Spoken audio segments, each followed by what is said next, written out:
बच्चों triangle law of addition of vector, parallelogram law of addition of vector हम लोगों ने पढ़ लिया।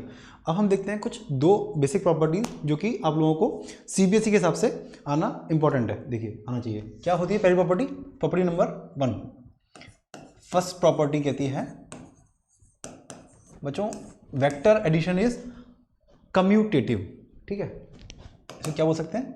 Commutative property, commutative. ठीक है जी। इसका मतलब क्या होता है? इसका मतलब ये होता है कि यदि A vector plus B vector आप लोग निकालने जा रहे हो, this is equal to B vector plus A vector. कैसे? हाउ? देखिए जैसे कि हमने एक डायग्राम बनाया था इनिशियली, किसका? पैरेललोग्राम लॉ ऑफ वेक्टर्स का। देखिए इसमें क्या था, एक वेक्टर ये है, एक वेक्टर ये मान लेते हैं। ठीक है, ये है। ठीक है जी। उसके बाद हमने देखा था कि इस पैरेललोग्राम को यदि कंप्लीट करते हैं हम, ठीक है जी, नॉर्मल, तो ये इस तरीके से कुछ बन जाएगा। ठीक है, तो ये एक पैरेललोग्राम है जिसमें ये जो दो साइड्स हैं जिनको एक ही पॉइंट से स्टार्ट किया मैंने ना, को टर्मिनस, यानी कि को टर्मिनस नहीं, को इनिशियल, एक ही पॉइंट से स्टार्ट होने को बोलते हैं को इनिशियल। तो इन दोनों वेक्टर्स का एडिशन क्या होता है? Given by the diagonal, given by the diagonal of the parallelogram. ठीक है जी बच्चों, ये चीज़। तो व्हाट आई कैन से, यदि ये ए वेक्टर है, ठीक है जी, और ये बी वेक्टर है, ठीक है जी, तो this diagonal represents A vector plus B vector. अब बच्चों जैसा कि हमने ऑलरेडी डिस्कस किया था कि मैं इसको यदि नोमेनक्लेचर कर दूँ A B C and D, तो I can say A D vector is equal to B C vector, क्योंकि दोनों ही पैरेलल हैं और लेंथ इक्वल है और सेम डायरेक्शन में पॉइंट करती है। एक तो पैरेलल होता है और एक होता है एंटी पैरेलल, यानी पैरेलल तो है मगर डायरेक्शन अपोजिट है। वो चीज़ नहीं होना चाहिए। यदि सेम डायरेक्शन है, सेम साइड में पॉइंट कर रही हैं, मतलब पैरेलल है और सेम साइड में पॉइंट कर रही हैं, यानी कि डायरेक्शन सेम है और दोनों की लेंथ सेम है, तो दोनों वेक्टर्स इक्वल होते हैं। तो इसलिए B C vector is equal to A D vector. तो इसको मैं लिख सकता हूँ कि ये बी वैक्टर है। Similarly A B vector is equal to D C vectors. ठीक है जी।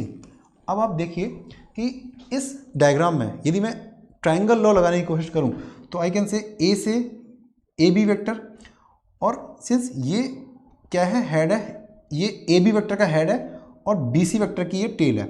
जब मैं हेड टू टेल करता हूं तो ट्राइंगल लॉ लगता है। ठीक है, तो A B vector plus B C vector is equal to A C vector by triangle law. तो इसलिए मैं कह सकता हूं कि A vector plus B vector is equal to A B vector. Enough, good enough, okay.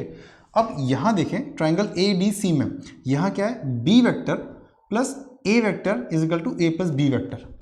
ठीक है, यानी आपने A vector plus B vector किया, आपको ए सी वेक्टर मिल गया। यदि आपने B vector plus A vector किया तब भी आपको ए सी वेक्टर मिल गया। तो इस तरीके से I can say A plus A vector plus B vector is equal to B vector plus A vector, और इस प्रॉपर्टी को बोलते हैं कम्यूटेटिव लॉ या commutative principle of vector addition. ठीक है बच्चों, इसको आपको याद रखना है। चलिए अब सेकंड रूल था एसोसिएटिव लॉ। ठीक है जी, देखिए उसको भी समझ लेते हैं एक बार।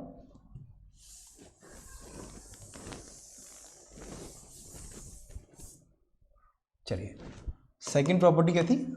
Associative law.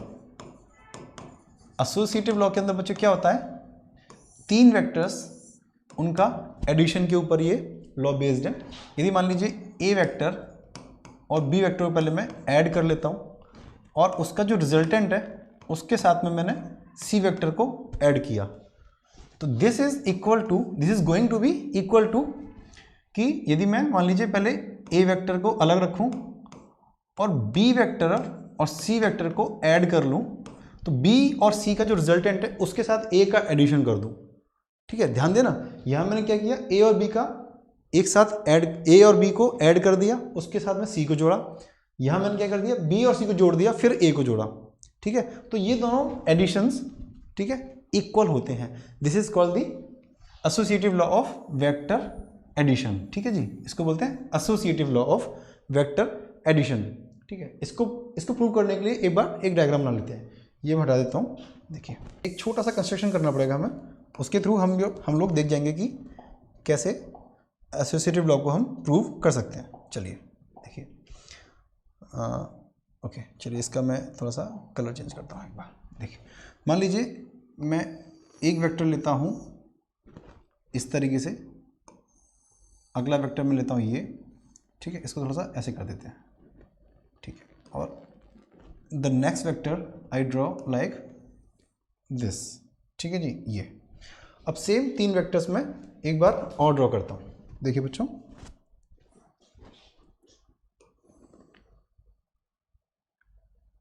ठीक है, ये है और ये वेक्टर है, ठीक है। थोड़ी बहुत ह्यूमन एरर को प्लीज़ इग्नोर कीजिए।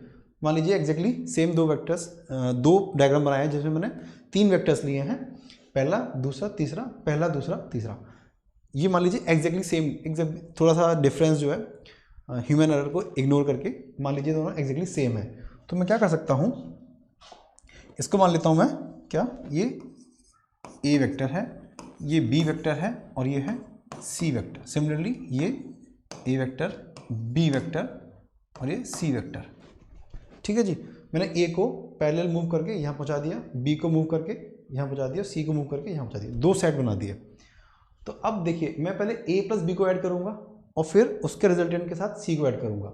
Then what I will do, पहले मैं बी और सी को ऐड करूँगा, उसके रिजल्टेंट से ए को ऐड करूँगा। तो मुझे दोनों ही केस में सेम रिजल्ट मिलना चाहिए। तो मैंने ये एसोसिएटिव लॉ प्रूव कर दिया। देखिए तो पहले ए और बी को ऐड करते हैं। ए और बी मैंने हेड टू टेल कॉम्बिनेशन लगाया है दोनों में, हेड टू टेल। इसका ए का हेड, बी के टेल, फिर बी का हेड, सी का टेल। तो ये हो गया, ट्रायंगल लॉ को फॉलो किया मैंने। तो अब क्या करना है, मुझे ए और बी का एडिशन निकालना है। तो ए और बी का एडिशन कैसे मिलेगा बच्चों, देखिए मैं आपको ए और बी का एडिशन करके एक बार दिखाता हूँ। चलिए देखिए, तो ए और बी का एडिशन क्या आएगा बच्चों, देखिए ये वेक्टर, तो ये क्या बन गया, ए बी वेक्टर, ये बन गया ए प्लस बी वेक्टर बन गया, ठीक है। अब ए प्लस बी में मुझे सी को जोड़ना है, ए प्लस बी में मुझे फाइनली सी को जोड़ना है। तो ए प्लस बी, मान लीजिए कोई ये नया वेक्टर है, लेट्स से इसको बोल देते हैं आर वेक्टर। तो आर प्लस सी करना ना, तो ये क्या हो गया, आर वेक्टर, ये चीज़ ना, R vector plus C vector हो गया ये। तो ये हो गया आर वेक्टर और ये सी वेक्टर। इसका रिजल्टेंट अगेन, इसका हेड सी वेक्टर के टेल से कोइंसाइड कर रहा है, तो ट्रायंगल लॉ लग जाएगा। So what I will do, देखिए द थर्ड साइड, ठीक है, इस ट्रायंगल में थर्ड साइड या the third side taken in the reverse direction. पहले हम कहाँ जा रहे थे, इस तरीके से जा रहे थे, हम रिवर्स डायरेक्शन में जा रहे हैं। This will represent the R plus C vector. ये क्या हो गया बच्चों, R vector plus C vector represent करेगा। और आर वेक्टर क्या था, ए प्लस बी था, ठीक है। तो ये हो गया, तो मुझे क्या मिल गया फाइनली, ये वेक्टर मिला। इसको मान लेते हैं मैं ए बोल देता हूँ, ये बी, सी और ये डी, ठीक है जी। अब हम वापस सेकंड डायग्राम पे आते हैं। इसमें क्या था, मान लेते हैं ये भी पॉइंट ए है, बी है, सी है और डी है। यहाँ मुझे पहले क्या करना होगा, बी और सी को ऐड करना पड़ेगा, यानी बी और सी को। तो क्या, चलिए क्या करता हूँ, बी और सी को ऐड करता हूँ ट्रायंगल लॉ से, मुझे रिजल्ट मिलेगा ये, ठीक है जी। ये क्या है, B vector plus C vector है, इसको मान लेते हैं आर डैश, ठीक है। ये आर डैश वेक्टर मान लिया मैंने, इसको एक थोड़ा सा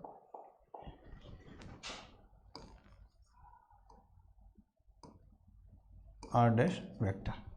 तो अब इस वेक्टर के साथ में मुझे जोड़ना है ए को, यानी इसको, तो A plus R dash vector. तो इसका रिजल्टेंट क्या आएगा बच्चों, दिस, ठीक है जी, ए प्लस आर डैश। तो ये बन गया A D vector, that will give me A vector plus R dash vector which is also equal to A vector plus B plus C vector, ठीक है जी। तो मैंने क्या देखा कि ए डी वेक्टर दोनों केस में सेम निकल के आया। तो बच्चों हमने क्या देखा कि पहले आप ए से डायरेक्ट सी तक जाओ, ठीक है, और फिर सी से डी तक जाओ। यहाँ क्या हो रहा है, पहले आप ए से बी तक जाओ और फिर बी से डी तक जाओ, ठीक है। अल्टीमेटली आपको पहुँचना डी पर ही है। आप ट्रैक कोई भी यूज़ कर सकते हो, ये या फिर ये वाला, ठीक है। तो चलिए, तो this was your associative law of vector addition, ठीक है। होपफुली आपको समझ में आया होगा। इसके ऊपर ज़्यादा क्वेश्चंस आते नहीं हैं, बट इफ़ कोई प्रॉपर्टी आ गई 1 मार्कर में, राइट द एसोसिएटिव प्रॉपर्टी, तो आपको ये प्रॉपर्टी याद होना चाहिए। दिस इज एसोसिएटिव प्रॉपर्टी, ठीक है। तो इस चीज़ को आपको भूलना नहीं है और इसका नाम भी याद रखना है। सिमिलरली आपको कम्यूटेटिव प्रॉपर्टी याद रखनी है, A plus B, A vector plus B vector is equal to B vector plus A vector. तो इन दोनों प्रॉपर्टी को याद रखना है। कम्यूटेटिव का मतलब यदि वेक्टर के अलावा भी आप कोई और टॉपिक कभी करते हो तो कम्यूटेटिव का मतलब होता है कि यदि ए स्टार बी, यदि मान लीजिए कोई ऑपरेशन है ए और बी दो पर हो रहा है, तो कम्यूटेटिव का मतलब क्या होता है कि A operation B is equal to B operation A. Operation का मतलब क्या हो गया, यहाँ आप ए और बी को वेक्टर मान के ऐड कर सकते हो, या फिर जैसे A plus B normal numbers के लिए भी होता है ना कम्यूटेटिव लॉ की, A plus B is equal to B plus A, या कोई और भी प्रॉपर्टी हो सकती है जिसमें A the operation whatever you perform on B is equal to b the operation whatever you perform on a. In general a star b is equal to b star a. this is called commutative law, ठीक है जी। तो commutative law को याद रखना, ये in general भी आपके काम में आने वाला है बच्चों।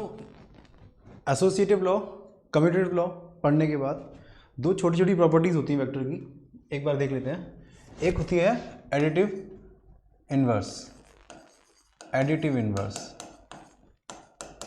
और दूसरी प्रॉपर्टी होती है बच्चों एडिटिव आइडेंटिटी। तो पहले हम देखते हैं एडिटिव इनवर्स क्या होता है। सपोज कोई वेक्टर है ए वेक्टर, ठीक है जी।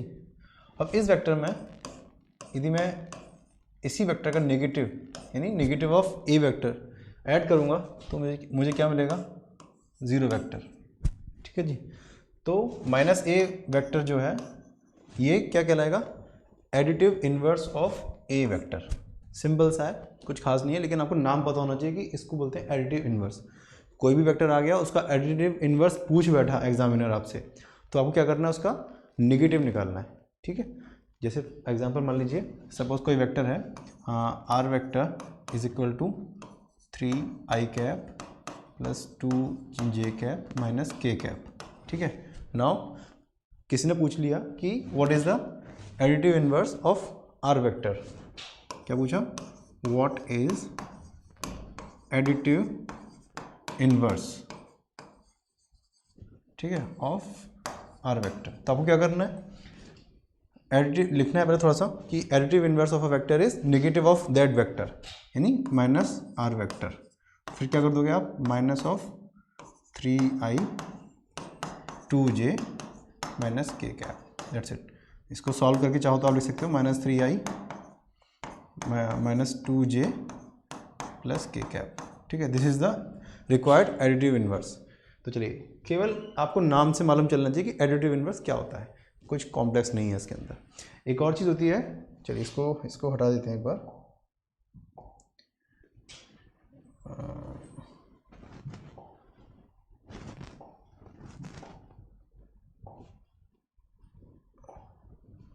ठीक है जी, इसको एक बार हटा देते हैं।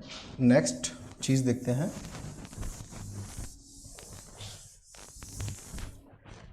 नेक्स्ट इंपॉर्टेंट चीज़ है बच्चों, इंपॉर्टेंट क्या मतलब आपको पता होना चाहिए for the CBSE perspective, additive identity, ठीक है जी। एडिटिव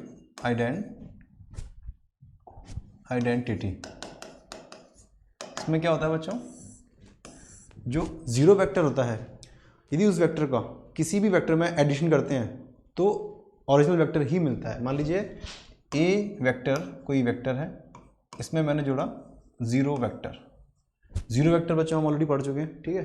तो क्या होगा, इसका रिजल्ट बनेगा वही की वही, ए वेक्टर का ए वेक्टर, कुछ भी नहीं चेंज होगा। तो 0 vector is called the additive identity for the operation of addition on vectors, ठीक है जी। This is called additive identity, ठीक है जी। एडिटिव आइडेंटिटी बोलेंगे इसको for the addition operation on vectors. तो आपको खाली नाम याद रखना है कि 0 वेक्टर इज एडिटिव आइडेंटिटी, ठीक है जी। तो चलिए बच्चों नेक्स्ट टॉपिक देखते हैं, multiplication of a vector by a scalar. क्या करेंगे इसमें एक वेक्टर को लेंगे, उसके साथ में किसी स्केलर क्वांटिटी का मल्टीप्लिकेशन कर देंगे, फिर देखते हैं क्या होता है।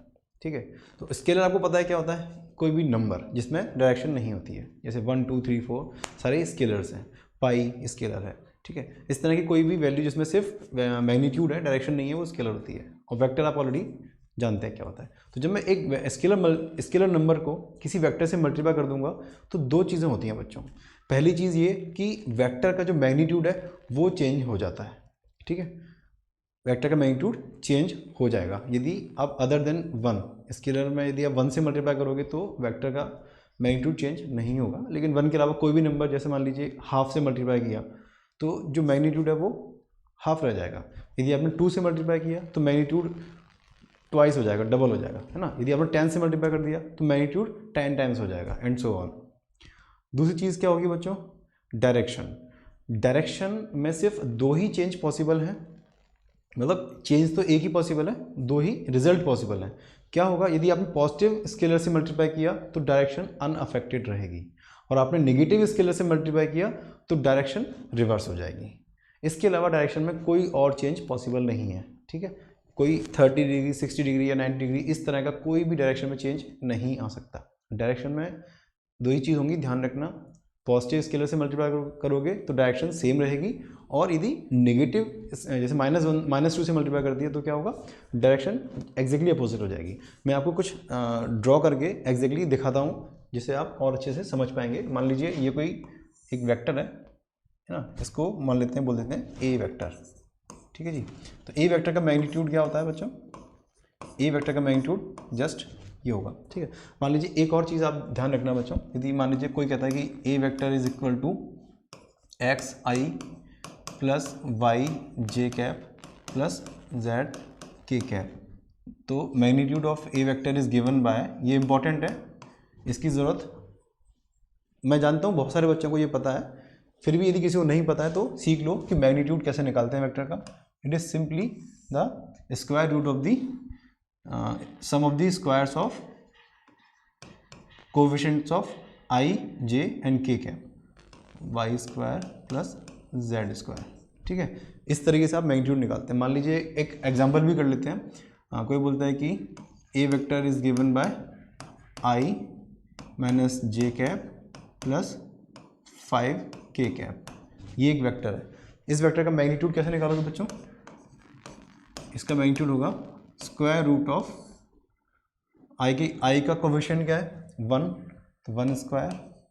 ठीक है, जे का कोएफिशिएंट क्या है -1, तो -1 का स्क्वायर प्लस के का कोएफिशिएंट क्या है 5, तो 5 का स्क्वायर।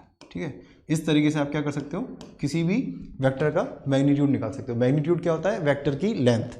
ठीक है जी, तो 5 स्क्वायर प्लस 1 हो गया 27, तो square root of 27 that will give you 3 root of 3। ठीक है जी, तो ये था मैग्नीट्यूड निकालने का तरीका कि वेक्टर का मैग्नीट्यूड कैसे निकालते हैं।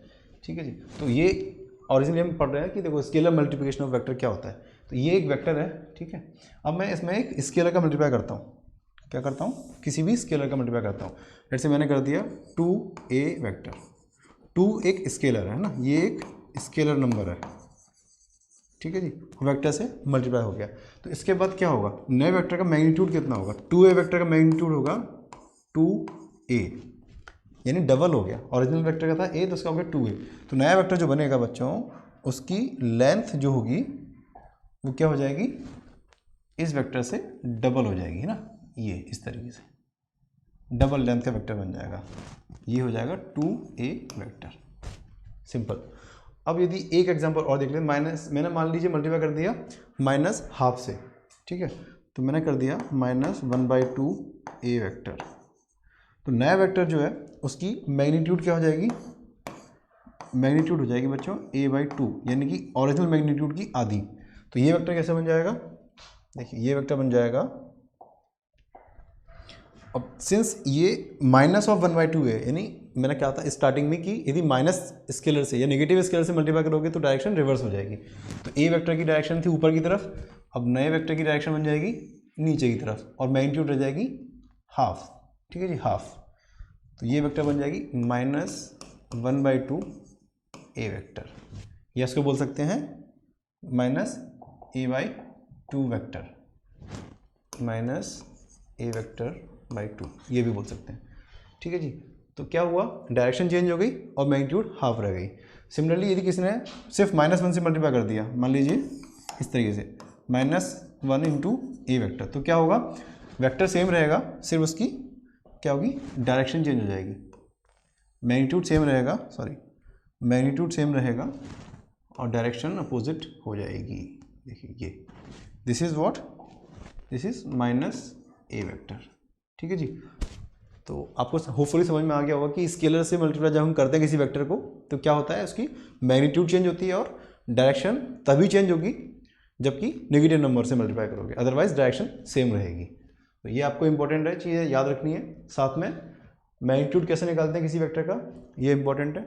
इसके बाद जो नेक्स्ट टॉपिक हम देखते हैं कि किसी भी गिवन वेक्टर की डायरेक्शन में यूनिट वेक्टर कैसे निकालते हैं। और ये जो टॉपिक है यूनिट वेक्टर निकालने वाला, इस टॉपिक में से 100% चांस है कि कोई ना कोई क्वेश्चन जरूर आएगा, क्योंकि ये बहुत ही फ्रिक्वेंटली यूज होता है। कई बार क्या होता है, बड़े क्वेश्चन के अंदर जैसे 4 नंबर का क्वेश्चन आ गया, 6 नंबर का आ गया, तो उस क्वेश्चन के अंदर आपको बीच में कहीं जरूरत पड़ जाएगी कि किसी वेक्टर के डायरेक्शन में यूनिट वेक्टर निकालना। तो आइए देखते हैं how to find the unit vector in the direction of given vector.